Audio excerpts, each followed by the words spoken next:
ಶನೇಶ್ವರ ದಯಾಕರ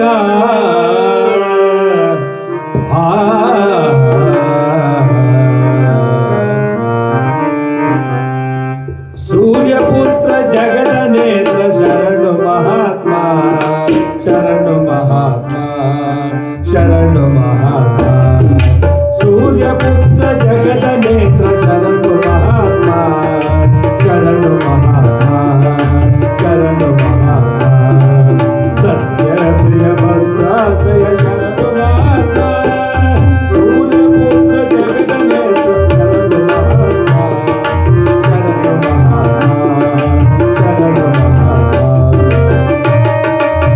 ಜೈ ಬೋಲೋ ಶ್ರೀ ಮಹಾರಾಜ್ ಕಿ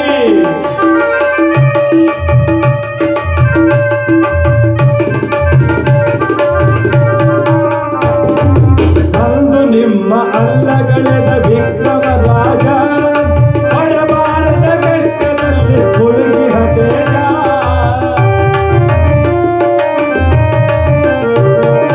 ಅಂದು ನಿಮ್ಮ ಅಲ್ಲಗಳೆದ ವಿಕ್ರಮ ರಾಜ ಬಡಬಾರದ ಕಷ್ಟದಲ್ಲಿ ಮುಳುಗಿ ಹತೇಜ ಯಾರಿಗೂ ಬೇಡ ಈ ಕಷ್ಟವು ನೋಡ ಯಾರಿಗೂ ಬೇಡ ಈ ಕಷ್ಟವು ನೋಡ ಶಾಂತಿಯ ಸೂರ್ಯ ನಂದನ ಕೋಟಿ ವಂದನೆ ಸೂರ್ಯ ನಂದನ ಶತಕೋಟಿ ಸೂರ್ಯ ನಮ ಶರಣು ಮಹಾತ್ಮ ಸೂರ್ಯಪುತ್ರ ಜಗದ ನೇತ್ರ ಶರಣು ಮಹಾತ್ಮ ಶರಣು ಮಹಾತ್ಮ ಶರಣು ಮಹಾತ್ಮ ಜೈ ಬೋಲೋ ಶ್ರೀ ಮಹಾರಾಜ್ ಕಿ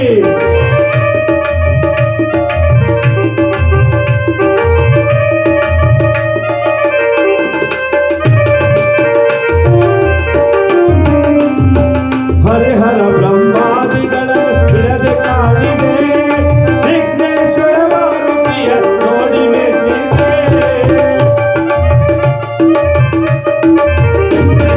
ಹರಿಹರ ಬ್ರಹ್ಮಾದಿಗಳ ಬಿಡದೆ ಕಾಡಿದೆ ವಿಘ್ನೇಶ್ವರ ಮಾರುತಿಯ ನೋಡಿ ಮೆಚ್ಚಿದೆ ಯಾರೇ ಆಗಲಿ ನಾನು ಎಂಬುವ ಯಾರೇ ಆಗಲಿ ನಾನು ಎಂಬುವ ನರರನ್ನು ಮೆಟ್ಟಿ ನಿಲ್ಲುವೆ ಕೋಟಿ ವಂದನೆ ಸೂರ್ಯ ನಂದನ ಶತಕೋಟಿ ಸೂರ್ಯ ನಮ ಶರಣು ಮಹಾತ್ಮ ಸೂರ್ಯಪುತ್ರ ಜಗದ ನೇತ್ರ ಶರಣು ಮಹಾತ್ಮ ಶರಣು ಮಹಾತ್ಮ ಶರಣು ಮಹಾತ್ಮ ಜೈ ಬೋಲೋ ಶ್ರೀ ಮಹಾರಾಜ್ ಕಿ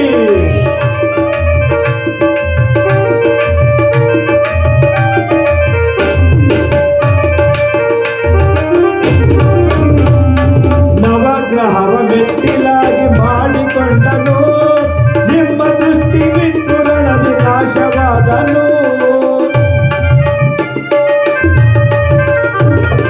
ನವಗ್ರಹವ ಮೆಟ್ಟಿಲಾಗಿ ಮಾಡಿಕೊಂಡನು ನಿಮ್ಮ ದೃಷ್ಟಿ ಬಿದ್ದು ರಣದಿ ನಾಶವಾದನು ಪ್ರಚಂಡ ರಾವಣ ಪ್ರಚಂಡ ರಾವಣ ಸೂರ್ಯಪುತ್ರ ಜಗದ ನೇತ್ರ ಶರಣು ಮಹಾತ್ಮ ಶರಣು ಮಹಾತ್ಮ ಶರಣು ಮಹಾತ್ಮ ಜೈ ಬೋಲೋ ಶ್ರೀ ಮಹಾರಾಜ್ ಕಿ सूर्यपुत्र की शनि महाराज की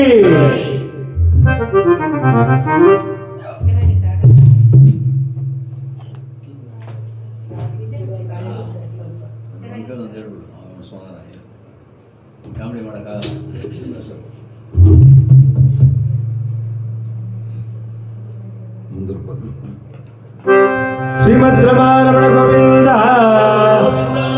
ಆಂಜನೇಯ ವರದ ಗೋವಿಂದ. ಇತ್ತ ಕಡೆ ವಿಜೃಂಭಣೆಯಿಂದ ನಳದಮಯಂತಿಯರ ವಿವಾಹವಾಯಿತು. ಆಗ ಭೀಮಕ ರಾಜನಾದರು, ಅಯ್ಯ ಅಳಿಯನೇ, ದಮಯಂತಿ ಮಗಳಾದಂತಹ ದಮಯಂತಿಯೇ, ನೀವು ನಾನು ಕೊಡುವಂತಹ ರಾಜ ಮರ್ಯಾದೆಗಳನ್ನು ತೆಗೆದುಕೊಂಡು ನಿಮ್ಮ ರಾಜ್ಯಕ್ಕೆ ಹೋಗಿ ಸುಖದಿಂದ ಬಾಳುವಂತವರಾಗಿ ಎಂದು ಆಶೀರ್ವಾದ ಮಾಡಿದ್ದಾನೆ. ಆಗ ಆನೆ, ಕುದುರೆ, ಒಂಟೆ, ಮಂದಿ, ಮಾರ್ಬಲ ಎಲ್ಲವನ್ನೂ ಸಹ ಉಡುಗೊರೆಯಾಗಿ ಕೊಟ್ಟಿದ್ದಾನೆ. ಕೊಟ್ಟು ಬಹಳ ವೈಭೋಗದಿಂದ ಮಗಳನ್ನ ಆ ನಿಷಾದ ಪಟ್ಟಣಕ್ಕೆ ಕಳುಹಿಸಿಕೊಟ್ಟಿದ್ದಾನೆ. ಕಳುಹಿಸಿಕೊಟ್ಟಾಗ ಆ ನಳದಮಯಂತಿಯು ಇಬ್ಬರೂ ಸಹ ಅಂತಃಪುರದಲ್ಲಿ ಯಾವ ರೀತಿ ಗಾನನರ್ತವನ್ನು ನಡೆದ ಕಾಲವನ್ನು ಕಳೆಯುತ್ತಿದ್ದಾರೆ ಅಂದರೆ,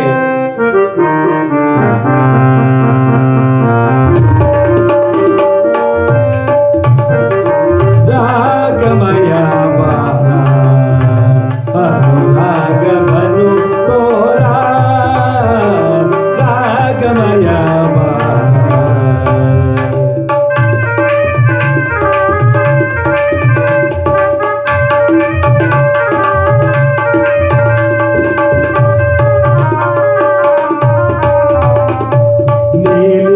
ಗಗನದ ಚಂದ್ರನ ಬೆಳಗಲಿ,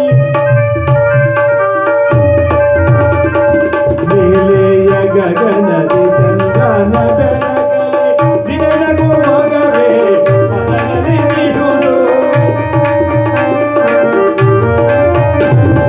ನಿನಗೂ ಮಗವೇ ಮನದಲ್ಲಿ ಬಿಡುವುದು, ರಾಗಮಯ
ಈ ರೀತಿಯಾಗಿ ತುರ್ಕೊಳ್ರಿ, ಪ್ರಸಾದ ಮಾಡ್ಕೊಳ್ರಿ.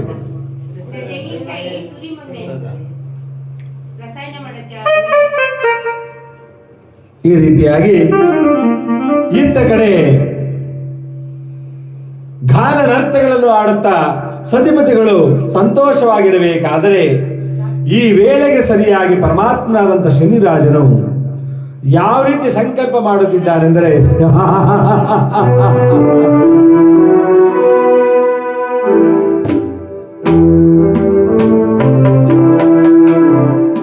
ದಮಯಂತಿಗೆ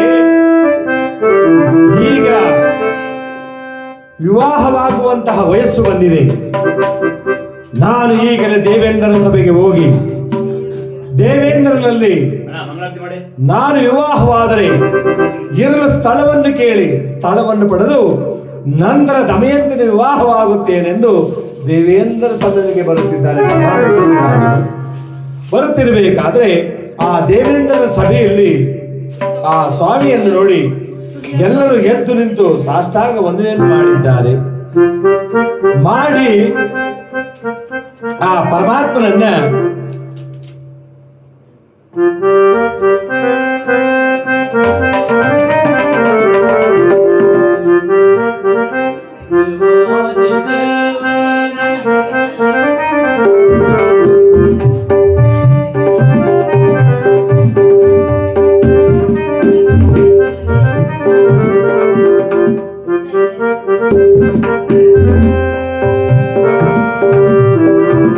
ಪರಮಾತ್ಮನು ಯಾವ ರೀತಿ ಹೇಳುತ್ತಿದ್ದಾನೆಂದ್ರೆ,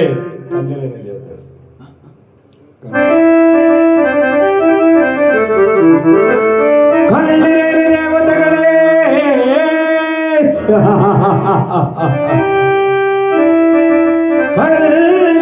ದೇವತೆಗಳೇ ದಿಕ್ಪಾಲಕರೇ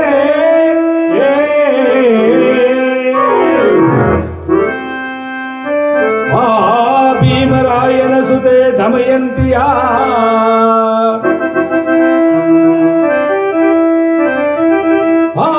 ಭೀಮರಾಯನ ಸುತೆ ದಮಯಂತಿಯ ಲಗ್ನವನು ಅನುದಿನದಿ ಕಾರಿತ್ಯನು ಜಗದೊಳ್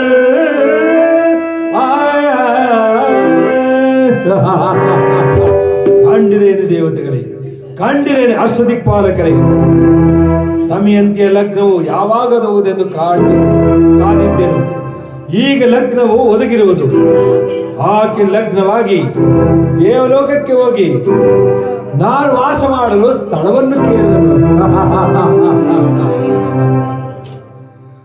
ಆಗ ಸಭೆಯಲ್ಲಿ ಮರ್ಯಾದೆ ಕೊಡುತ್ತಿರಬೇಕಾದ್ರೆ, ಅಯ್ಯ ದೇವೇಂದ್ರ, ನಾನು ದಮಯಂತಿನ ವಿವಾಹವಾಗಬೇಕೆಂದಿದ್ದೇನೆ, ನೀನು ನನಗೆ ಸ್ವಲ್ಪ ಇಲ್ಲಿ ಸ್ಥಳವನ್ನು ಕೊಡುವೆಯಾ ಎಂದಾಗ, ಇದೇನು ಶನಿರಾಜ ಈ ಮಾತನ್ನು ಹೇಳುತ್ತಿರುವೆ? ದಮಯಂತಿ ವಿವಾಹವು ನಡೆದು ಹೋಯಿತು, ಈಗ ನಿನಗೆ ತಿಳಿದಿಲ್ಲವೇ ಎಂದಾಗ, ದಮಯಂತಿ ಸ್ವಯಂವರವು ನಡೆದು ಹೋಯಿತೆ. ಯಾರು ಯಾವ ದೇವತೆಯನ್ನು ಮದುವೆಯಾದಳು? ಇಲ್ಲ ಶ್ರೀರಾಜ,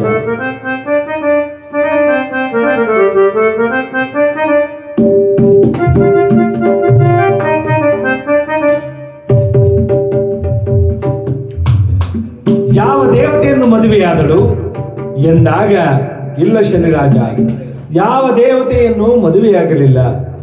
ಆಕೆಯು ನಳರಾಜನನ್ನ, ಮಾನವನನ್ನ ಮದುವೆಯಾಗಿದ್ದಾಳೆ ಎಂದಾಗ ಆತನ ಮನಸ್ಸು ಕೆಂಡಮಂಡಲವಾಯಿತು. ದೇವಾನು ದೇವತೆಗಳು ಹೋಗಿ ಆ ನರಮಾನವನಿಗೆ ಆ ದಮಯಂತಿನ ಕೊಟ್ಟು ಬಂದಿರುವರಲ್ಲ, ಎಂತಹ ದೇವತೆಗಳು ನೀವು?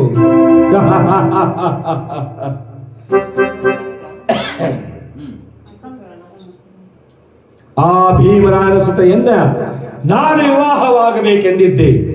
ಆ ನಳರಾಜನನ್ನು ವಿವಾಹವಾದಲೇ ನನ್ನ ಮಹಿಮೆಯನ್ನರಿಯದೆ, ನನಗೆ ತಿಳಿಸದೆ ಈ ತಪ್ಪು ಮಾಡಿರುವಂತಹ ಅವರಿಗೆ ಸುಖವಾಗಿ ನೆಮ್ಮದಿಯಾಗಿರಲು ನಾನು ಬಿಡುತ್ತೇನೆಯೇ?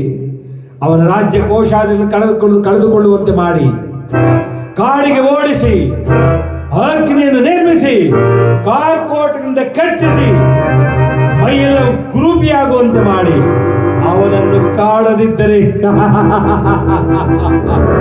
ಆ ಶನಿರಾಜನೇ ಮುಂದೆ ನೋಡುತ್ತಿರು ದೇವೇಂದ್ರ ಈ ಶನಿಯ ಮಹಿಮೆಯನ್ನ ಎಂದಾಗ, ಬೇಡ ಶನಿರಾಜ ಬೇಡ. ಆ ನಳರಾಜನು ಏನು ತಪ್ಪು ಮಾಡಿದ್ದಾನೆ? ಅವನಿಗೆ ಘೋರವಾದ ಕಷ್ಟಗಳು ನೀನು ಯಾರು? ಬೇಡ ಶನಿರಾಜ. ಸತ್ಯಸಂಧನಾದಂತಹ ನಳರಾಜನನ್ನ ನಾವೇ ಖುದ್ದು ಆಶೀರ್ವಾದ ಮಾಡಿ ಬಂದಿದ್ದೇವೆ. ಅಂತಹ ಮಹಾಪುರುಷನನ್ನ ನೀನು ಕಾಡಿದ್ದೇ ಆದರೆ ಆ ಕಷ್ಟವೆಲ್ಲವೂ ನಿನಗೆ ಬರುವುದು ಶನಿರಾಜ, ಬೇಡ ಎಂದಾಗ, ಉಳುಮಾನವನನ್ನ ನಾನು ಈ ರೀತಿ ನೀವು ಹೇಳುವುದು, ಹೊಗಳಿ ಅಟ್ಟಕ್ಕೆ ಏರಿಸುವುದು ಸರಿಯೇ? ಆತನು ನನಗೆ ಎಷ್ಟು ಮಾತ್ರದವನು? ನಾನು ಆತನನ್ನ ಕಾಡುತ್ತೇನೆ. ಕಾಡದಿದ್ದರೆ ನೋಡಿ ಎಂದು ಅಂತರ್ಧನಾಗಿದ್ದಾನೆ. ಅಂತರ್ಧನಾಗಿ ಆ ನಳರಾಜನ ಬೆಳಗ್ಗೆ ಬರುತ್ತಾ ಯಾವ ರೀತಿ ಸಂಕಲ್ಪ ಮಾಡುತ್ತಿದ್ದಾನೆಂದ್ರೆ, ಎಲ್ಲವೋ ನಳರಾಜ, ನನ್ನ ಮಹಿಮೆಯನ್ನು ಎರೆಯದೆ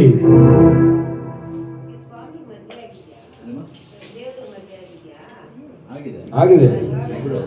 ಇಬ್ಬರು ಜ್ಯೇಷ್ಠಾದೇವಿ ನೀಲಾದೇವಿ, ಛಾಯಾದೇವಿ ಅವ್ರ ತಾಯಿ, ಛಾಯಾದೇವಿ ತಾಯಿ, ಜ್ಯೇಷ್ಠಾದೇವಿ ನೀಲಾದೇವಿ ಇಬ್ರು. ಶನೇಶ್ವರ ಕಲ್ಯಾಣದಲ್ಲಿ ಬರುತ್ತೀವಲ್ಲ. ಆಗ ಇತ್ತ ಕಡೆ ಪರಮಾತ್ಮನು ಆತನಿಗೆ ಕಷ್ಟ ಕೊಡಬೇಕೆಂದು ಕಾದಿದ್ದಾನೆ. ಆ ವೇಳೆಗೆ ಸರಿಯಾಗಿ ಈಕೆ ದಮಯಂತಿಯಾದರೂ ತುಂಬು ಗರ್ಭಿಣಿಯಾಗಿದ್ದಾಳೆ. ತುಂಬು ಗರ್ಭಿಣಿಯಾಗಿ ಆಕೆಗೆ ಒಂದು ಹೆಣ್ಣು ಒಂದು ಗಂಡು ಮಗುವು ಜನನವಾಗಿದೆ. ನಾಮಕರಣ ಮಹೋತ್ಸವವನ್ನು ಮಾಡಿಸಿದ್ದಾರೆ. ಆ ನಾಮಕರಣದಲ್ಲಿ ಚಂದ್ರಸೇನೆ ಚಂದ್ರಸೇನ ಎಂಬಂತಹ ಹೆಸರನ್ನು ಇಟ್ಟಿದ್ದಾರೆ. ಇಂದ್ರಸೇನೆ ಇಂದ್ರಸೇನ ಎಂಬಂತಹ ನಾಮಕರಣವನ್ನು ಮಾಡಿದ್ದಾರೆ. ಆಗ ಬಹಳ ವೈಭೋಗದಿಂದ ಸಂತೋಷದಿಂದ ಕಾಲವನ್ನು ಕಳೆಯುತ್ತಿರಬೇಕಾದರೆ ಒಂದಾನೊಂದು ದಿನ ಆತನು ಆ ನಳಮಹಾರಾಜನು ಬೆಳಿಗ್ಗೆ ಎದ್ದ ತಕ್ಷಣ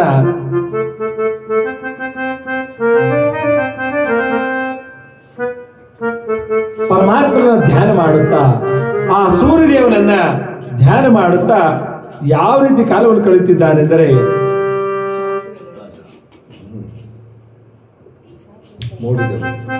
ನೋಡಿದೆವು ಅರುಣ ಪ್ಲಾವ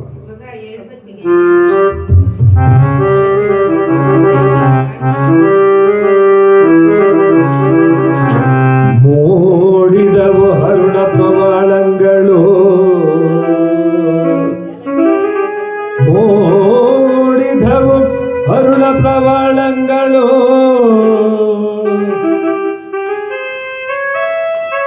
ತಾರಕಿ ಗಳೋ ಗೂಡಂಬಿಟ್ಟು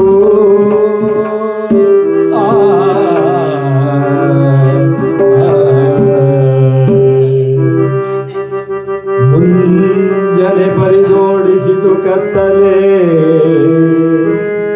ಸೂರ್ಯದೇವ ಮುಂಜಾನೆ ಪರಿದೋಡಿಸಿತು ಕತ್ತಲೆ ಸರಸಿ ಜನ ಬಾಂಧವನ ಕಿರಣ ಕೀಗ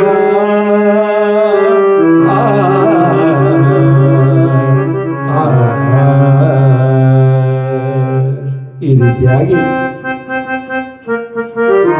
ಸೂರ್ಯದೇವ ಪರಮಾತ್ಮ ಎಂದು ಸೂರ್ಯ ನಮಸ್ಕಾರ ಮಾಡಿ ಸ್ನಾನ ಸಂಧ್ಯಾದಿಗಳನ್ನು ಮಾಡಿಕೊಂಡು ರಾಜ ದರ್ಬಾರಿಗೆ ಹೋಗಬೇಕೆಂದು ಪೂಜಾ ಮಂದಿರಕ್ಕೆ ಬಂದು ಪೂಜೆ ಮಾಡಲು ಅಡಿ ಮಾಡುತ್ತಿದ್ದಾನೆ.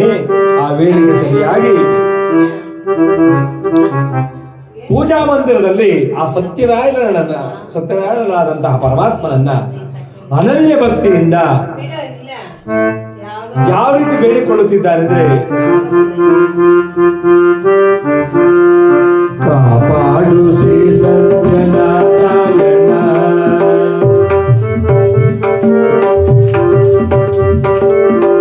ಪಲ್ಲಗ ಶಯನ ಪವನ ಚರಣ ಪಲ್ಲಗ ಶಯನ ಪಾವನ ಚರಣ ನಂಬಿದೆ ಕಾಪಾಡು ಶ್ರೀ ಸತ್ಯನಾರಾಯಣ ನಾರಾಯಣ ಲಕ್ಷ್ಮೀ ನಾರಾಯಣ ನಾರಾಯಣ ಸತ್ಯನಾರಾಯಣ ನಾರಾಯಣ ಲಕ್ಷ್ಮೀ ನಾರಾಯಣ ನಾರಾಯಣ ಸತ್ಯನಾರಾಯಣ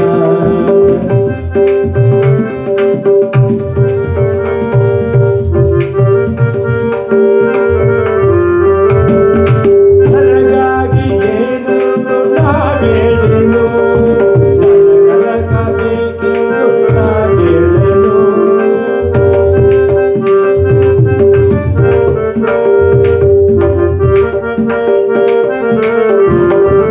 ನಾರಾಯಣ ಸತ್ಯನಾರಾಯಣ ಸತ್ಯನಾರಾಯಣ ಶ್ರೀಮದ್ರಮಾರಮಣ ಗೋವಿಂದ ಆಂಜನೇಯ ವರದ ಗೋವಿಂದ. ಯಾರು ಗೋವಿಂದ ಅಂತ ಇಲ್ವಲ್ಲ ಗೋವಿಂದ ನಾವ ಅನ್ನಂಗಾಯ್ತು. ಹೊಡಿರಪ್ಪ ಚಪ್ಪಾಳೆ. ಕಥಾಭಾಗದಲ್ಲಿ ಈ ರೀತಿಯಾಗಿ ಹರಿನಾಮಸ್ಮರಣೆ ಮಾಡೋದ ಕಾಲವನ್ನು ಕಳಿತಿರಬೇಕಾದ್ರೆ ಅಲ್ಲಿ ಆತನ ಗ್ರಹಚಾರವೋ ಏನೋ ಕಾಣನಲ್ಲ. ಆ ದಿನ ಸ್ನಾನ ಮಾಡುವಾಗ ಒಂದು ಸಣ್ಣದಾದಂತಹ ಇಂದಿನ ಇಮ್ಮಡಿಯ ಭಾಗವು ಒಂದು ಎಳ್ಳಿನ ಮನೆಯಷ್ಟು ನೆನೆದಿರುವುದಿಲ್ಲ. ಚೆನ್ನಾಗಿ ತಿಳ್ಕೊಳ್ಳಿ, ಕಾಲು ತೊಳಿಬೇಕಾದ್ರೆ ಹಿಂದೆ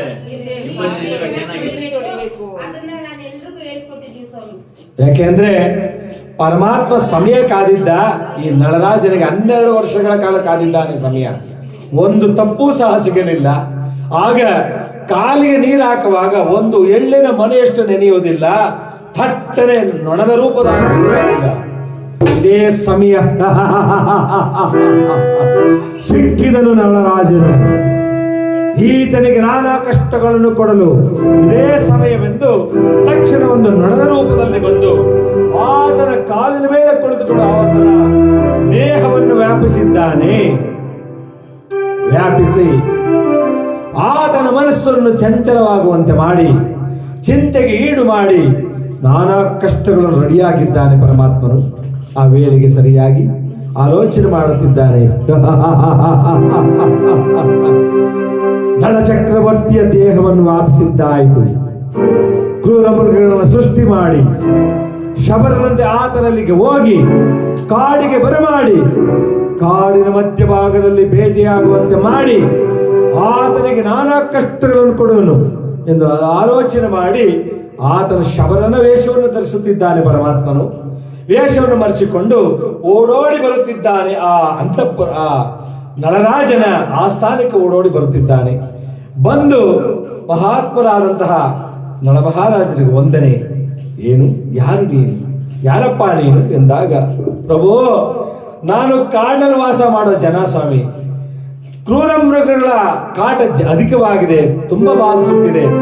ದಯಮಾಡಿ ಕಾಡಿಗೆ ಬಂದು ಆ ಮೃಗಗಳನ್ನ ಭೇಟಿಯಾಡಿ ನಮ್ಮನ್ನು ರಕ್ಷಿಸಬೇಕೆಂದು ಬೇಡಿಕೊಂಡಿದ್ದಾನೆ.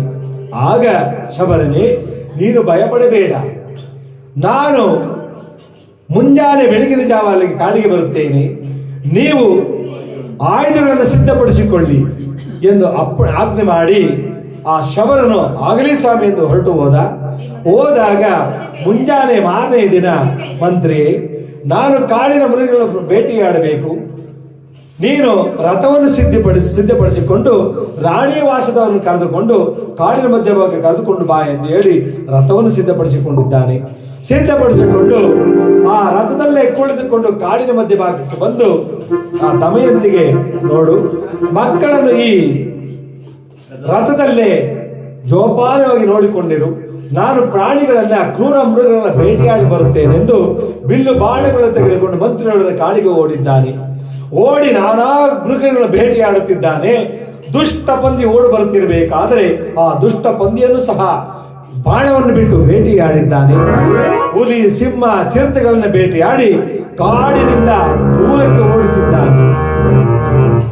ಓಡಿಸಿ ಆಯಾಸವಾದ್ದರಿಂದ ಮತ್ತೆ ಆ ಮಂತ್ರಿಯನ್ನು ಉದ್ದೇಶಿಸಿ, ಅಯ್ಯ, ರಾಣಿವಾಸದವರು ಭಯಭ್ರಾಂತರಾಗುತ್ತಾರೆ, ನಡಿ ನಾವು ರಥದ ಬಳಿಗೆ ಹೋಗೋಣ ಎಂದು ರಥದ ಬಳಿಗೆ ಬಂದಿದ್ದಾರೆ. ಬಂದಾಗ ಆಯಾಸವಾದ್ದರಿಂದ ಅಲ್ಲಿ ಸ್ವಲ್ಪ ನಿದ್ರೆ ಮಾಡಲು ಮಲಗಿದ್ದಾನೆ. ಆ ರಾಣಿಯ ತೊಡೆಯ ಮೇಲೆ ಮಲಗಿರಬೇಕಾದರೆ ಪರಮಾತ್ಮನಾದಂಥ ಶ್ರೀರಾಜನು ಯಾವ ರೀತಿ ಸಂಕಲ್ಪ ಮಾಡುತ್ತಿದ್ದಾನೆಂದರೆ,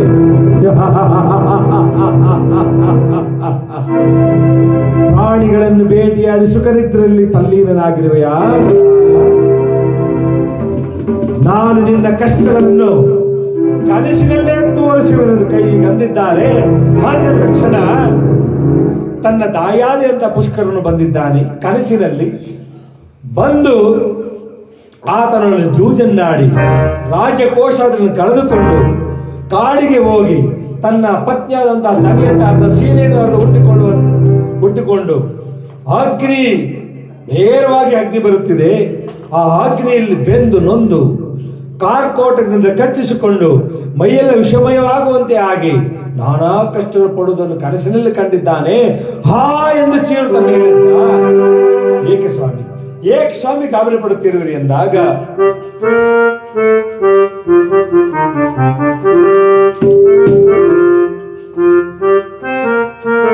ಏನು ಏಕೆ ಸ್ವಾಮಿ ಎಂದಾಗ, ಇಂಥ ಕಡೆ ಅಮ್ಮ, ನಾನೇನೆಂದು ಹೇಳಲೆಂದರೆ, ಕನಸನ್ನು ಕಂಡಿದ್ದೇನೆ. ಆ ಕನಸಿನಲ್ಲಿ ನನ್ನ ತಾಯಾದಂತ ಪುಷ್ಕರನು ಜೂಜನ್ನಾಡಿ ರಾಜಕೋಶಾದನ್ನು ಕಳೆದುಕೊಂಡು ನಾನಾ ಕಷ್ಟಗಳಿಗೆ ಗುರು ಮಾಡಿದ್ದಾನೆ ಶನಿರಾಜನು. ಈ ದೃಶ್ಯವನ್ನು ನಾನು ಕನಸಿನಲ್ಲಿ ಕಂಡಿದ್ದೇನೆ ಎಂದಾಗ ಆಗ ಸಮಾಧಾನ ಪಡಿಸುತ್ತಾ, ನೋಡಿ, ನಮಗೆ ಆ ಕನಸಿನಲ್ಲಿ ಬಂದರೆ ನಾವು ಕಷ್ಟಪಡುವುದಿಲ್ಲ, ನಮ್ಮ ಯಾರಾದರೂ ನಮ್ಮ ಕುಲದವರು, ನಮ್ಮ ಸಂಬಂಧಿಕರು ಕಷ್ಟಪಡುತ್ತಾರೆ, ನೀವು ಹೆದರಬೇಡಿ ಎಂದಾಗ ಆ ಪರಮಾತ್ಮನಾದಂತಹ ಕೃಷ್ಣ ಪರಮಾತ್ಮನನ್ನ ಆ ಕಾಡಿನ ಮಧ್ಯಭಾಗದಲ್ಲಿ ಯಾವ ರೀತಿ ಬೀಳುತ್ತಿದ್ದಾರೆ ಎಂದರೆ, ಹೇ ಕೃಷ್ಣ,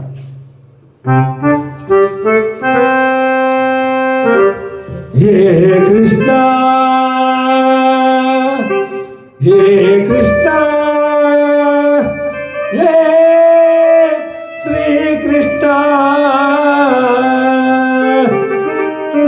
ಗಾಳಿಯ ಪಟದಂತೆ ನಾನಯ್ಯ, ಆಡಿಸೋ ಸೂತ್ರಧಾರಿ ನೀನಯ್ಯ, ಒಳಗಿನ ಕಣ್ಣನ್ನು ತೆರೆಸಿದೆಯೋ, ಹೃದಯ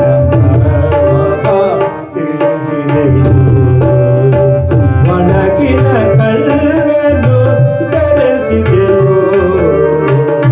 ಹೃದಯ ತಿಳಿಸಿದೆಯೋ, ನಾನೇ ಎಂಬ ಭಾವ ನಾಶವಾಯಿತು, ನೀನೇ ಎಂಬ ನೀತಿ ನಿಜವಾಯಿತು, ನಾನೇ ಎಂಬ ಭಾವ ನಾಶವಾಯಿತು, ನೀನೇ ಎಂಬ ನೀತಿ ನಿಜವಾಯಿತು. ಹೇ ಕೃಷ್ಣ, ಹೇ ಶ್ರೀಕೃಷ್ಣ,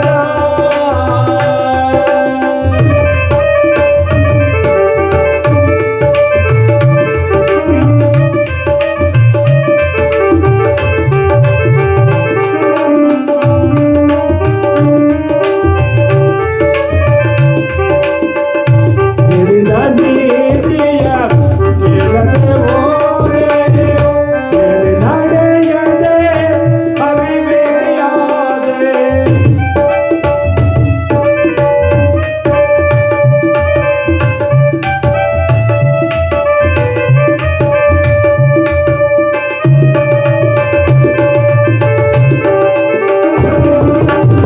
ಹೇಳಿದ ನೀತಿಯ ಕೇಳದೆ ಹೋದೆ, ಕೇಳಿ ನಡೆಯದೆ ಅವಿವೇಕಿಯಾದೆ, ಎಲ್ಲವೂ ನಾನು ನನ್ನದು ಎಲ್ಲೋ ನಂಬಿದೆನಯ್ಯ ಶಾಶ್ವತವೆಂದು, ಎಲ್ಲ ಸುಳ್ಳು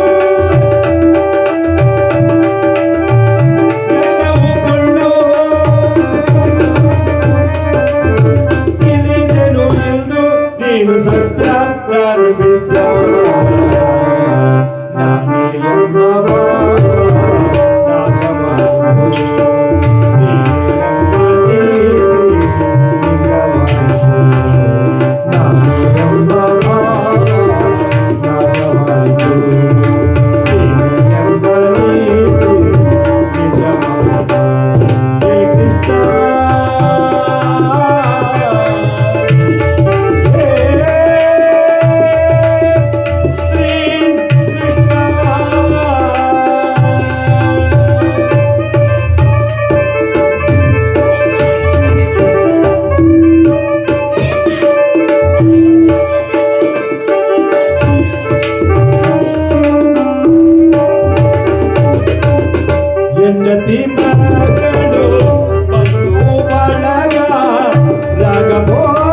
ಕೃಷ್ಣ ಪರಮಾತ್ಮ ಎಲ್ಲವೂ ನಿನ್ನ ಇಚ್ಛೆ ಇದ್ದಂತೆ ಆಗಲಿ ಎಂದು ಅರಮನೆಗೆ ಬಂದಿದ್ದಾರೆ. ಬಂದಾಗ ಅರಮನೆ ಕಡೆಗೆ ಬಂದು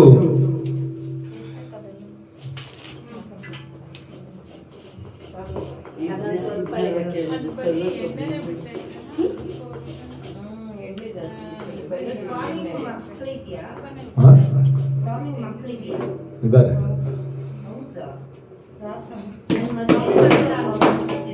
ಇದ್ದಾರೆ ಇದ್ದಾರೆ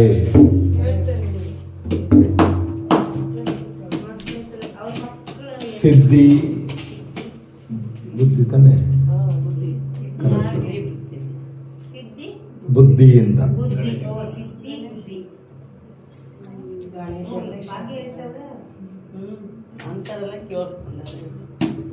ಶ್ರೀಮದ್ ರಮಣ ಗೋವಿಂದ ಆಂಜನೇಯವರದ ಗೋವಿಂದ ಶನಿದೇವರ ಪಾದಕ್ಕೆ ಗೋವಿಂದ. ಈ ರೀತಿಯಾಗಿ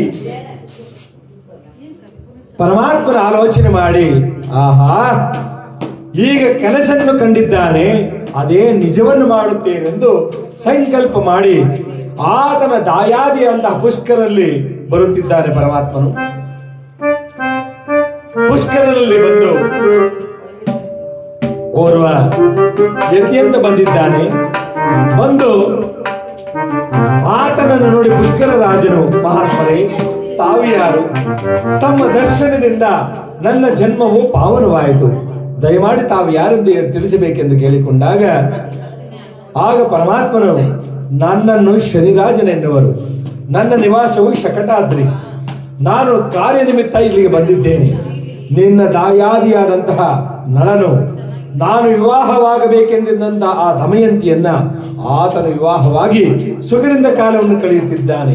ಆದ ಕಾರಣ ನಿನ್ನ ದಾಯಾದಿಯ ಸೇಡನ್ನು ನೀನು ತೀರಿಸಿಕೊಳ್ಳುವುದಾದರೆ ನಾನು ನಿನಗೆ ಸಹಾಯ ಮಾಡುತ್ತೇನೆ ಎಂದಾಗ, ಅಯ್ಯ ನೀವು ಏನೇ ಹೇಳಿದರೂ ಸಹ ನಾನು ಕೇಳಲು ಸಿದ್ಧನಿದ್ದೇನೆ, ನನಗೂ ಸಹ ದಾಯಾದಿ ಮತ್ಸರವಿದೆ, ನಮ್ಮನ್ನು ಬಹಳವಾಗಿ ಬಾಧಿಸಿದ್ದಾನೆ ಆ ನಳರಾಜನು, ಆದ ಕಾರಣ ನೀವು ಹೇಳಿದಂತೆ ನಾನು ಕೇಳುತ್ತೇನೆ ಎಂದಾಗ, ಹಾಗಾದರೆ ಆತನ ರಾಜ್ಯ ಕೋಶಾದಿಗಳನ್ನು ನೀನು ಆಳುವಂತೆ ಮಾಡುತ್ತೇನೆ, ನೀನು ಆತನಲ್ಲಿಗೆ ಹೋಗಿ ಪಗಡಿಯಾಟಕ್ಕೆ ನೀನು ಆತನನ್ನು ಆಹ್ವಾನ ಮಾಡು ಎಂದಾಗ ಪರಮಾತ್ಮ ಆತನನ್ನು ಪಗಡಿಯಾಟಕ್ಕೆ ಆಹ್ವಾನ ಮಾಡಿದರೆ ಸತ್ಯ ಸಂದನಾದಂತಹ ನಳರಾಜನು ಒಪ್ಪುವನೇ ಎಂದಾಗ ಆತನ ಮನಸ್ಸು ಚಂಚಲವಾಗುವಂತೆ ಮಾಡಿ ನಾನು ಒಪ್ಪಿಸುತ್ತೇನೆ, ನೀನು ಆತನ ಪಂಥಕ್ಕೆ ಕರಿ ಎಂದಾಗ ಆಗಲಿ ಎಂದು ಒಂದು ಸಮಯವನ್ನು ನೋಡಿ ಆ ನಳರಾಜನ ಆಸ್ಥಾನಕ್ಕೆ ಬಂದಿದ್ದಾನೆ ಪುಷ್ಕರನು.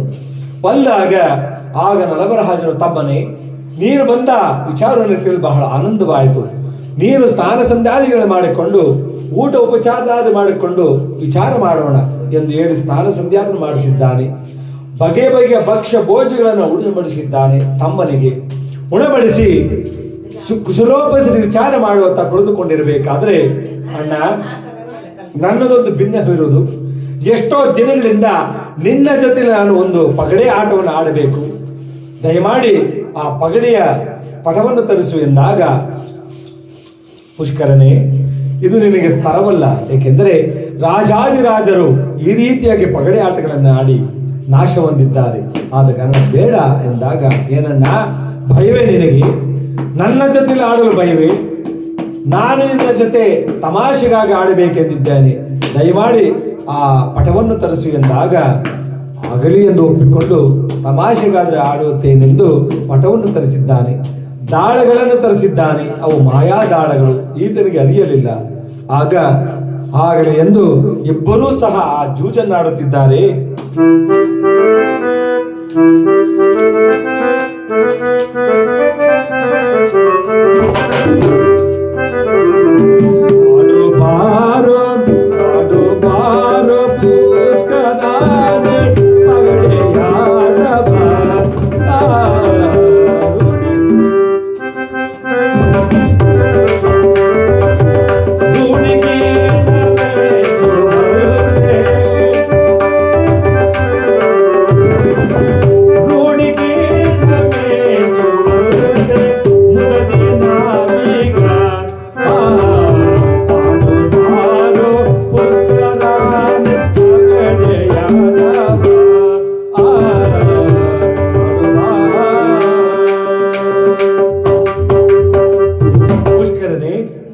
ಪಗಡೆಕಾಯಿಯನ್ನು ಮತ್ತು ಪಟವನ್ನು ತರಿಸಿದ್ದೇನೆ, ವಿನೋದಾರ್ಥವಾಗಿ ಆಡೋಣ ಬಾ ಎಂದು ಪುಷ್ಕರನು ಹೇಳಿದಾಗ ಆಗ ಪುಷ್ಕರನು ಯಾವ ರೀತಿ ಹೇಳುತ್ತಿದ್ದಾನೆ,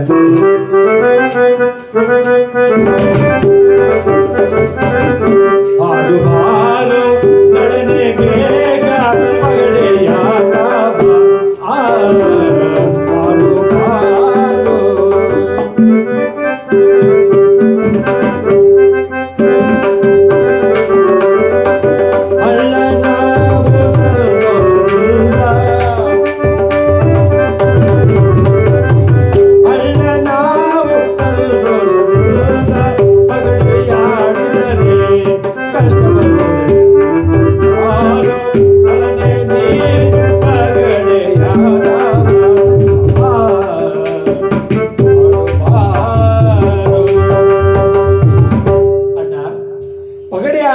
ಕಷ್ಟವು ಬರುವುದೆಂದು ತಿಳಿಸಿದೆಯಲ್ಲ, ಏನು ಕಾರಣ ಎಂದಾಗ, ತಮ್ಮನೆ ವಿನೋದಕ್ಕಾಗಿ ನಾವು ಸುಮ್ಮನೆ ಆಡಬಾರದು. ಏನಾದರೂ ನಾವು ಆ ಪಂಥವನ್ನು ಕಟ್ಟಿ ಆಡಿದರೆ ವಿನೋದವಾಗಿ ಸಂತೋಷವಾಗುವುದು ಎಂದು ಏನು ಕಟ್ಟುವೆ ತಿಳಿಸು ಎಂದಾಗ, ಅಣ್ಣ ನೀನೇ ತಿಳಿಸುವಂತವನಾಗು ಎಂದಾಗ ಆಗ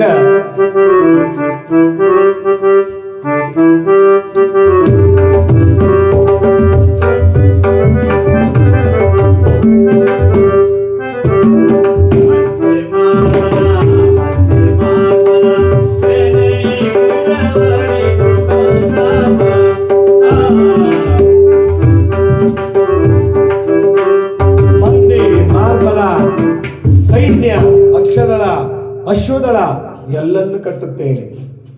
ಎರಡೇ ಆಟಕ್ಕೆ ಎಲ್ಲವೂ ಮುಗಿಯಬೇಕು, ಆಡು ಎಂದಾಗ ಆಗಲೇ ಅಣ್ಣ ದಾಳವನ್ನು ಬಿಟ್ಟಿದ್ದಾನೆ. ಪುಷ್ಕರನಿಗೆ ಜಯವಾಯಿತು. ಮಂದಿ, ಮಾರ್ಬಲ, ಆನೆ, ಕುದುರೆ ಅವನ ವಶವಾಯಿತು. ಅಣ್ಣ ನನ್ನ ವಶವಾಯಿತು, ನಾನು ಗೆದ್ದೆನೆ ಎಂದಾಗ ಆಗಲಿ ತಮ್ಮ ಮತ್ತೊಂದು ಆಟವನ್ನು ಆಡು ಎಂದಾಗ, ಏನು ಕಟ್ಟುವೆ ಪಂಥವನ್ನು ಎಂದಾಗ, ನನ್ನ ರಾಜ್ಯದ ಗಡಿ, ರಾಜ್ಯ ಕೋಶಾದಿಗಳು ಎಲ್ಲವನ್ನೂ ಕಟ್ಟುತ್ತೇನೆಂದು ರಾಜ್ಯ ಕೋಶಾದಿಗಳನ್ನು ಕಟ್ಟಿದ್ದಾನೆ. ಆಗಲೂ ಸಹ ಪುಷ್ಕರನಿಗೆ ಗೆದ್ದಿದ್ದಾನೆ. ಅಣ್ಣ ನಾನೇ ಗೆದ್ದೆ ಇರಲಿ ಎಂದು ಈ ವಿಚಾರವು ಮಂತ್ರಿಗೆ ತಿಳಿಯಿತು. ಮಂತ್ರಿ ಓಡೋಡಿ ಬರುತ್ತಿದ್ದಾನೆ. ಅರಮನೆಗೆ ಬಂದು ರಾಣಿ ವಾಸದಲ್ಲಿ ಬಂದು, ಅಮ್ಮ ವಿಪರೀತವಾಗುತ್ತಿರುವ ತಾಯಿ, ರಾಜ್ಯ ಕೋಶಾದಿಗಳನ್ನು ಕಟ್ಟಿ ಆಡುತ್ತಿದ್ದಾರೆ ಆ ಪುಷ್ಕರನಲ್ಲಿ, ಎಲ್ಲವೂ ಸೋಲುತ್ತಿದ್ದಾರೆ. ಅದನ್ನು ಅವನು ನಿಜವೆಂದು ತಿಳಿದು ನಿಮ್ಮನ್ನು ಈ ರಾಜ್ಯದಿಂದ ಹೊರದಬ್ಬಿದರೆ ಕಾರಣ ಏನು ಮಾಡುತ್ತೀರಿ ತಾಯಿ, ಬಾ ತಾಯಿ ಎಂದಾಗ ಆ ದಮಯಂತಿ ಓಡೋಡಿ ಬರುತ್ತಿದ್ದಾಳೆ. ಸ್ವಾಮಿ ಬೇಡ ಸ್ವಾಮಿ, ಎಷ್ಟೋ ರಾಜಾದಿರಾಜರು ಈ ಆಟವನ್ನು ಆಡಿ ಹಾಳಾಗಿದ್ದಾರೆ, ಬೇಡ ಎಂದಾಗ ನೀನು ನನಗೆ ಹೆಚ್ಚಿಗೆ ಹೇಳಬೇಡ. ಮಂತ್ರಿ ಈಕೆಯನ್ನು ಕರೆದುಕೊಂಡು ಹೋಗಿ ಗದರಿಸಿದ್ದಾನೆ ಆ ನಳರಾಜನು. ಆತನ ಮನಸ್ಸು ಅಷ್ಟಿಗೆ ಚಂಚಲವಾಗಿದೆ. ಮತ್ತೊಂದು ದಾಳವನ್ನು ಬಿಟ್ಟಾಗ ಎಲ್ಲವೂ ಮುಗಿಯಿತು. ಈ ಸಮಯಕ್ಕಾಗಿ ನಾನು ಕಾದಿದ್ದೆ, ನಡಿ ಕಾಡಿಗೆ ಗದರಿಸಿ ಹೇಳುತ್ತಿದ್ದಾನೆ ಪುಷ್ಕರನು. ಆಗ ಚಿಂತಾಕ್ರಾಂತನಾದ, ಇರಲಿ ಎಲ್ಲವೂ ನನ್ನ ಪರಮಾತ್ಮನ ಇಚ್ಛೆ ಇದ್ದಂತೆ ಆಗಲಿ ಎಂದು ಆಕೆಯನ್ನ ಬರಮಾಡಿ, ನೋಡು ಈ ಮಕ್ಕಳನ್ನ ಈ ನಿನ್ನ ತಂದೆಯಾದಂತಹ ಭೀಮಕರಾಜನ ಮನೆಗೆ ಕಳಿಸಿಕೊಡು, ಬೇಕಾದರೆ ನೀನು ಹೋಗಿ ಸುಖವಾಗಿ ಬಾಳುವಂತವಳಾಗು ಎಂದಾಗ, ನಾನು ಸತ್ಯ ಧರ್ಮದಲ್ಲಿ ಬಾಳುವಳು, ಎಲ್ಲಿ ನೀನು ಇರುವೆ ಅದೇ ನನಗೆ ಅರಮನೆ, ಯಾವುದೇ ಕಾರಣಕ್ಕೂ ನಾನು ಹೋಗುವುದಿಲ್ಲ ಎಂದು ವಸುದೇವ ಬ್ರಾಹ್ಮಣನ ಕರೆಯಿಸಿ ಈ ನನ್ನ ಮಕ್ಕಳನ್ನ ನನ್ನ ತಂದೆಯ ಬಳಿಗೆ ಬಿಟ್ಟು ಈ ವಿಚಾರವನ್ನೆಲ್ಲ ತಿಳಿಸಿ ಕಾಡಿಗೋಸ್ಕರವಾಗಿ ಆ ವನವಾಸವನ್ನು ಮಾಡಲು ಕಾಡಿಗೆ ಹೋಗಿದ್ದಾನೆ ತಿಳಿಸಿಬಿಡಿ ಎಂದು ಮಕ್ಕಳನ್ನು ವಸುದೇವ ಬ್ರಾಹ್ಮಣರ ಜೊತೆಯಲ್ಲಿ ಆ ತನ್ನ ತಂದೆಯ ವಿದರ್ಭಾಪಟಕ್ಕೆ ಕಳಿಸಿಕೊಟ್ಟು ಆ ನಳನು ಕಾಡಿಗೆ ಹೋಗಬೇಕಾದ ರಾಣಿ ಮನೆ ಹೊರಟು ಆ ಪುರದ ಜನರೆಲ್ಲರೂ ಸಹ ಆ ಯಾವ ರೀತಿ ಗೋಳಾಡುತ್ತಿದ್ದಾರೆ ಎಂದರೆ, ಸಕರೇ ಹೋಗಿ ಬರುವೆವು ನಾವು,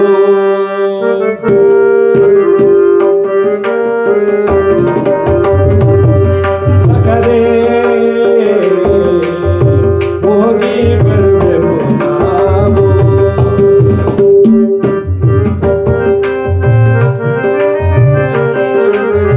ಕಪಟದು ಜನು ಹಾಡಿ ಸಿರಿಯಾನೆಲ್ಲವ ಸೋತು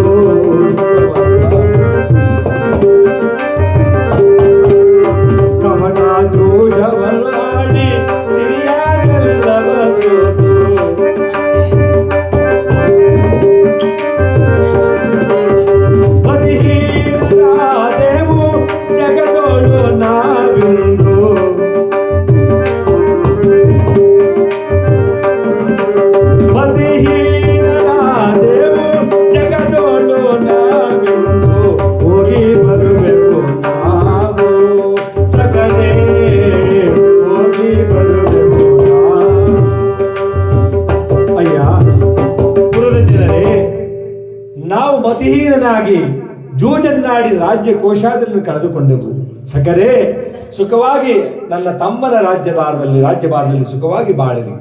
ನಾನು ಕಾಡಿಗೆ ಹೋಗುತ್ತಿದ್ದೇನೆಂದು ಎಲ್ಲರನ್ನು ಸಮಾಧಾನ ಪಡಿಸಿ ಹೋಗುತ್ತಿರಬೇಕಾದರೆ ಅವರ ಜೊತೆಯಲ್ಲಿ ಯಾರೂ ಸಹ ಬಾರಲಿಲ್ಲ. ಆಗ ಆ ದಮಯಂತಿಗೆ ಹೇಳುತ್ತಿದ್ದಾನೆ, ನೋಡಿದೆ ಆ ದಮಯಂತಿ, ನಾವು ಹಣವಂತರಾದಾಗ ರಾಜನಾಗಿದೆ ಎಲ್ಲರೂ ಸಹ ನಮ್ಮನ್ನು ನೋಡಿ ಬಂದು ಹೆದರುತ್ತಿದ್ದರು. ಯಾರೂ ನಮ್ಮ ಜೊತೆಯಲ್ಲಿ ಬರಲಿಲ್ಲ, ಒಂದು ನಾಯಿಯೂ ಸಹ ಬರಲಿಲ್ಲ.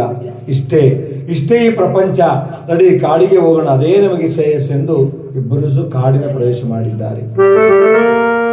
ಮಾಡಿದಾಗ ಆ ತಾಯಿ ಆದರೂ ನಡೆಯಲು ಶಕ್ತಿ ಇಲ್ಲದೆ ಯಾವ ರೀತಿ ಗೋಳಾಡುತ್ತಿದ್ದಾಳೆಂದರೆ, ಗೋರಾರಣ್ಯ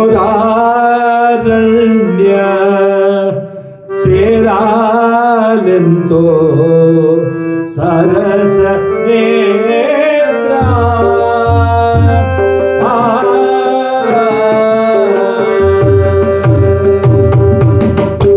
ಗೋರಾರಣ್ಯ ಸೇರಾಲೆಂತೋ ಸರಸ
ರಾಜ ರಾಜ್ಯ ಕೋಶಾದಿಗಳನ್ನು ಕಳೆದುಕೊಂಡು ಈ ಕಾಡಿನ ಮಧ್ಯಭಾಗಕ್ಕೆ ನಾವು ಬಂದವಲ್ಲವೇ ಪರಮಾತ್ಮ. ಸ್ವಾಮಿ, ನೀವು ಆ ದಮಯಂತಿಗೆ ಹೇಳುತ್ತಿದ್ದಾನೆ, ದಮಯಂತಿ, ನನ್ನ ಜೊತೆಯಲ್ಲಿ ಏಕೆ ಇಷ್ಟೊಂದು ಕಷ್ಟಗಳನ್ನು ಪಡಬೇಕು? ನೀನು ನಿನ್ನ ತಂದೆಯ ಬಳಿಗೆ ಹೋಗಿ ಸುಖವಾಗಿ ಬಾಳಬಹುದಲ್ಲ, ದಯಮಾಡಿ ಹೋಗು ದಮಯಂತಿ. ಸ್ವಾಮಿ, ಇಲ್ಲ, ಸಾಧ್ಯವಿಲ್ಲ. ಸತ್ಯ ಧರ್ಮಗಳಿಂದ ನಾನು ಕೂಡಿದ್ದೇನೆ. ಪತಿಯೇ ಪರದೆಯೊಂದು ನಾನು ಇರುವಾಗ ಯಾವುದೇ ಕಾರಣದಿಂದಲೂ ಸಹ ನಾನು ಹೋಗುವುದಿಲ್ಲ. ನಿನ್ನ ಜೊತೆಯಲ್ಲೇ ನಾನು ಬಾಳುತ್ತೇನೆಂದು ಅವಳ ಜೊತೆಯಲ್ಲಿ ಇರಬೇಕಾದರೆ ಬಾ ಇರಲಿ, ನಾನೆಷ್ಟು ಕಷ್ಟಪಡುವ ಅಷ್ಟೂ ಸಹ ನೀನು ಪಡುವಂತೆ ಎಂದು ಇಬ್ಬರೂ ಸಹ ಕಾಲನ್ನು ಕಳೆಯುತ್ತಿರಬೇಕಾದರೆ ಹೊಟ್ಟೆ ಹಸಿವಿನ ಬೇಗೇನು ಸಹಿಸಲಾರದೆ ಸ್ವಾಮಿ ಎಲ್ಲಿಯಾದ್ರೂ ಹಣ್ಣು ಹಂಪವನ್ನು ತೆಗೆದುಕೊಂಡು ಬನ್ನಿ ಎಂದು ಗೋಳಾಡುತ್ತಿದ್ದಾಳೆ. ಆಗ ಅಯ್ಯೋ, ಬಿಲ್ಲು ಬಾಣಗಳನ್ನು ತಂದಿದ್ದಾದ್ರೆ ಯಾವ್ದಾದ್ರು ಪಕ್ಷಿ ಪ್ರಾಣಿಗಳ ಬೇಟೆಯಾಡಿ ತಿನ್ನಬಹುದಿತ್ತು.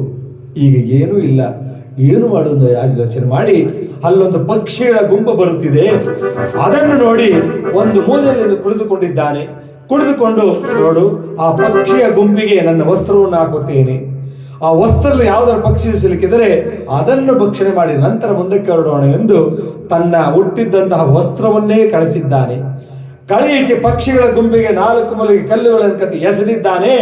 ಎಸೆದ ತಕ್ಷಣ ಪಕ್ಷಿಗಳು ಎಲ್ಲವೂ ಅದರಲ್ಲಿ ಸಿಕ್ಕಾಕಿಕೊಂಡು ಆ ದೋತ್ರವನ್ನೇ ಎತ್ತುಕೊಂಡು ಹೋಗುತ್ತಿದೆ.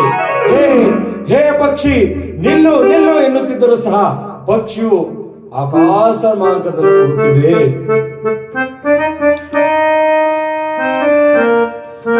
ಕೊಂಡೋಗದಿರು ವಸ್ತ್ರವ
ತಿಳಿದಿದ್ದೇನೆ ಎಂದಾಗ, ಹೇ ರಾಜ, ನಾವು ಪಕ್ಷಿಗಳನ್ನು ತಿಳಿದಿರುವೆಯಾ? ಇಲ್ಲ ಇಲ್ಲ, ನೀನು ಪಗಡೆಯಾಟದ ದಾಳಗಳಾಗಿ ನಾವು ಬಂದೆವಲ್ಲ, ಅದೇ ದಾಳಗಳು. ನೀನು ಎಲ್ಲವನ್ನು ಸೋತು ಈ ವಸ್ತ್ರವನ್ನು ತೆಗೆದುಕೊಂಡು ಹೋಗುತ್ತಿರುವೆಯಲ್ಲ, ಅದಕ್ಕೆ ನಾವು ಬಂದೆವು. ನಿನ್ನ ವಸ್ತ್ರವು ಸಿಕ್ಕಿತು, ಹೊರಟೆವು. ಈ ವಿಚಾರವಾಗಿ ಪರಮಾತ್ಮನಾದಂತ ಶನಿರಾಜನ ನಮ್ಮನ್ನು ಕಳಿಸಿರುವೆಂದು ಹೇಳಿ ಅಂತರ್ಧವಾಗಿದ್ದಾವೆ. ಆಗ ಮಹಾರಾಜನು ಸೊಪ್ಪು ಸದೆಗಳನ್ನು ತೆಗೆದುಕೊಂಡು ಮೈಗೆ ಸುತ್ತಿಕೊಂಡು ಅಲ್ಲಿಗೆ ಬಂದಿದ್ದಾನೆ. ಏನು ಸ್ವಾಮಿ, ಹೇಗಾಯಿತು ಎಂದಾಗ, ನನ್ನ ವಸ್ತ್ರವೂ ಸಹ ತೆಗೆದುಕೊಂಡು ಹೋಯಿತು ಎಂದಿದ್ದಾನೆ. ಆಗ ಒಂದು ಸರೋವರವನ್ನು ನೋಡಿದ್ದಾರೆ.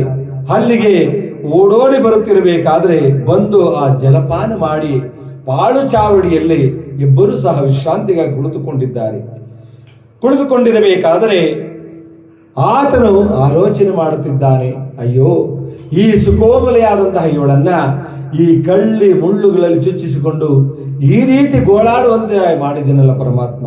ಶನಿರಾಜ, ಈಕೆಯನ್ನು ಹೇಗಾದರೂ ಮಾಡಿ ನಾನು ಅವರ ತಂದೆಯ ರಾಜ್ಯಕ್ಕೆ ಕಳಿಸುವೆನು ಎಂದು ಆಲೋಚನೆ ಮಾಡಿ ಈಕೆಯು ಇಲ್ಲಿಯೇ ಬಿಟ್ಟು ಹೋದರೆ ಆಗ ತನ್ನ ತಂದೆ ಬಳಿಗೆ ಹೋಗುತ್ತಾಳೆ, ನಾನು ಜೊತೆಯಲ್ಲೇ ಬರುತ್ತಾಳೆ.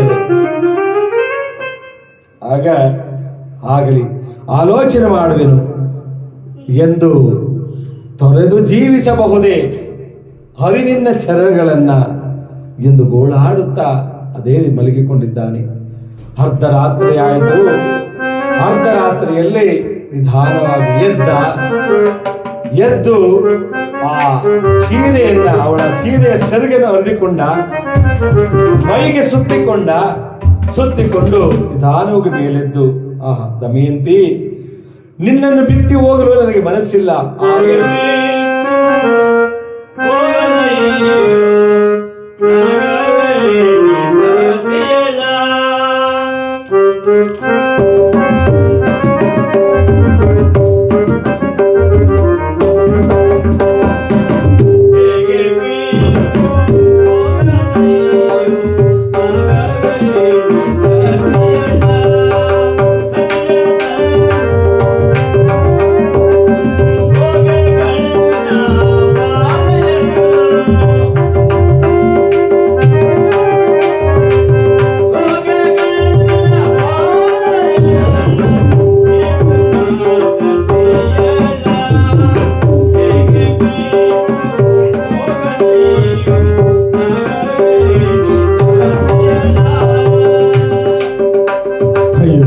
ಪರಮಾತ್ಮ, ಹೇಗೆ ಬಿಟ್ಟು ಹೋಗಲಿ ಸೋಗೆ ಗಣ್ಣಿನ ಈ ಹೆಣ್ಣನ್ನ? ಪರಮಾತ್ಮ ಗೋಳಾಡುತ್ತಿದ್ದಾನೆ, ಹೋಗಲು ಇಷ್ಟವಿಲ್ಲ. ಬಿಟ್ಟು ಹೋಗದಿದ್ದರೆ ಇವಳು ನನ್ನ ಜೊತೆಯಲ್ಲಿ ಕಷ್ಟಪಡುತ್ತಾಳೆ. ಪರಮಾತ್ಮ, ಏನು ವಿಧಿ ಲೀಲೆ ನನಗೆ ಬರೆದಿರೋದು ಕಾಣಲಿಲ್ಲ ಎಂದು ಆಲೋಚನೆ ಮಾಡಿ ಆ ಕತ್ತನಲ್ಲಿ ಗೆದ್ದು ಸರಸರನೆ ಹೊರಟು ಹೋದ. ಬಹಳ ದೂರ ಓದಿ ಚಿಂತೆ ಮಾಡುತ್ತಿದ್ದಾನೆ. ಕ್ರೂರ ಮುಖಗಳಿಂದ ಆಕೆಯನ್ನು ತಿಂದು ಬಿಟ್ಟರೆ ಏನು ಮಾಡುವುದು ಆಲೋಚನೆ ಮಾಡುತ್ತಾ ಇರಲಿ ಎಂದು ಓಡುತ್ತಿರಬೇಕಾದ್ರೆ ಅಲ್ಲಿ ಪರಮಾತ್ಮನಾದ ಶನಿರಾಜನು ಘೋರವಾದ ಅಗ್ನಿಯನ್ನು ನಿರ್ಮಿಸಿದ. ಅಗ್ನಿ ನಿರ್ಮಾಣ ಮಾಡಿ ಮತ್ತೆ ಈ ಕಡೆ ಬರಲಾಗದ ಆತನನ್ನು ತಡೆದಿದ್ದಾನೆ. ಆಗ ಅಗ್ನಿ ಕಡಿಮೆಯಾಗಿ ಓಡಿ ಹೋಗುತ್ತಿದ್ದಾನೆ. ಹೋಗುತ್ತಿರಬೇಕಾದ್ರೆ ಅಲ್ಲೊಂದು ಆಶ್ಚರ್ಯವನ್ನು ಮಾಡಿದ್ದಾನೆ. ಏನೆಂದರೆ ಆ ಅಗ್ನಿಯ ಭಾಗದಲ್ಲಿ ಒಂದು ಕಾರ್ಕೋಟಕನೆಂಬಂತಹ ವಿಷ ಸರ್ಪವು ಆ ಅಗ್ನಿಯಲ್ಲಿ ಬೇಯುವಂತೆ ಕಾಣುತ್ತಿದೆ.